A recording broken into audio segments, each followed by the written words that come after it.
Well, hello there, my friends. Chris Marcus here with you for Arcadia Economics. In case you were wondering if there was a big pause at the beginning of this one, testing out a new feature that will allow more ease of getting some of these videos up quickly as news stories develop. And certainly we have one of those tonight, as I'll pull up here.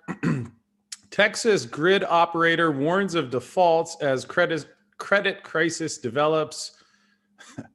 Certainly, some of you know my feelings on the situation with last week's unusual snowstorm that kind of came and went like it almost never happened, but it did. And there was something that felt Enronish about it to me. And certainly, there's some things that don't add up. I would not be as bold as to claim I know exactly what happened. So I'll just read what is being reported here, especially because given everything that's happened in the Fed and the bond market the past couple of days, and then to see a headline of credit crisis develops, which reminds me a lot of 2007, because long before Lehman Brothers, remember, let's say July of 2007, I think that was right after those two Bear Stearns mortgage funds had imploded.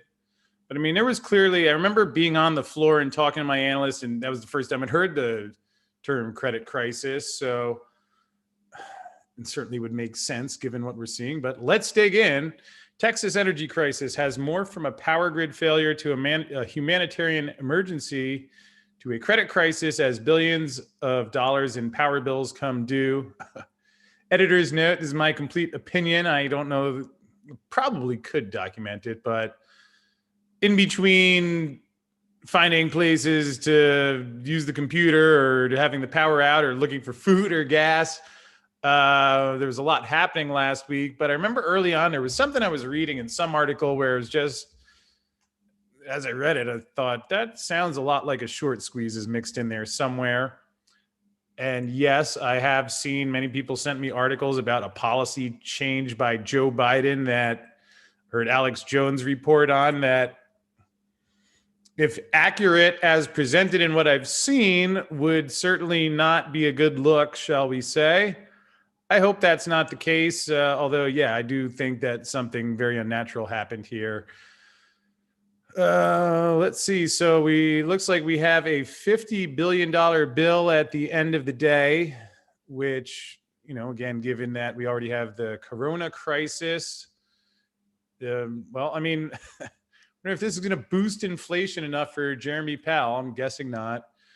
ERCOT, state's grid operator who hires JP Morgan as their banker. Sure, coincidence. They always seem to be involved. They just show up everywhere, which is just an observation of factual information, is all I'm saying. Warns that some market participants have yet to post collateral to cover some of the bills as defaults begin.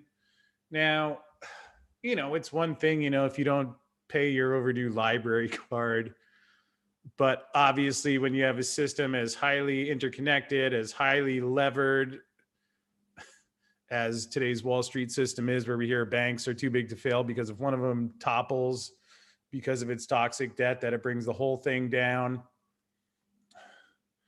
I mean, you've been hearing me say it for the past week. We haven't seen that reflected in the silver price. I would say we've seen it reflected in the, so we'll come back to that, because it has been reflected in the silver price. If you're looking at the price of what it costs to actually buy silver, I get it. Everyone's saying that premiums are high, but until the COMEX, well, we'll find out soon enough. Until they pony up some metal, I mean, that's at least how I'm looking at it. So the silver market is showing you something's happening, and certainly the bond market is showing that as well.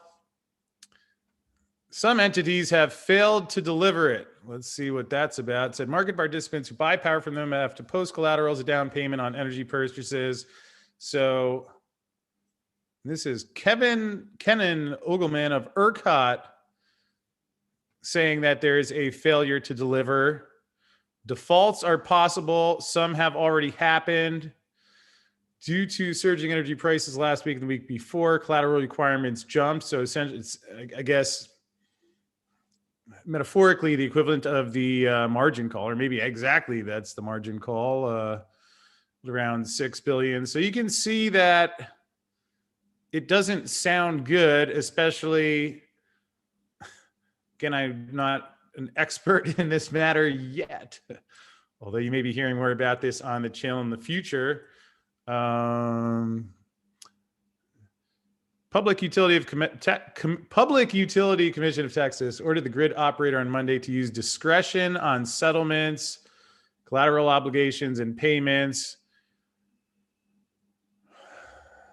Sean Taylor, ERCOT Chief Financial Officer, maybe we'll start up there, said there are several billions of dollars of invoices outstanding. Then it's a matter of how much those get paid relative to the collateral we have. The next couple of days will really determine where we stand. Wow, it does not sound good. And again, it's, one thing just that there's the financial impact, which certainly doesn't come at an ideal time.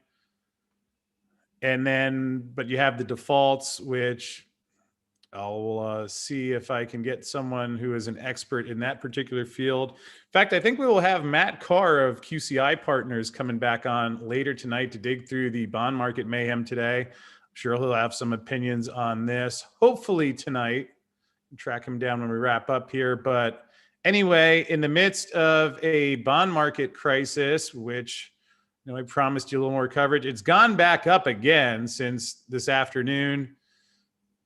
And here you can see there was a big spike up to 1.6 here. Let's see, somewhere around there. Or maybe that was up here. There was a spike recently, although it's trending back higher. In either case, up to 1.536%. So a lot happening again. Tuesday, Fed stops printing M1 numbers or M2 numbers. I don't even remember at this point. And Wednesday, Fed goes down. Thursday, bond market continues the sell-off. Let's look at the 6-month. I mean, this is, and it seems to be accelerating. And everything I've read so far does not seem like there is a stop in sight. I mean, what is the Fed going to do? Come out and do yield curve control and print money to buy more? I guess we won't know that the bond market is officially cooked until it's cooked, but there's a lot happening now. I will keep you posted. I hope you are doing well out there. And with that said,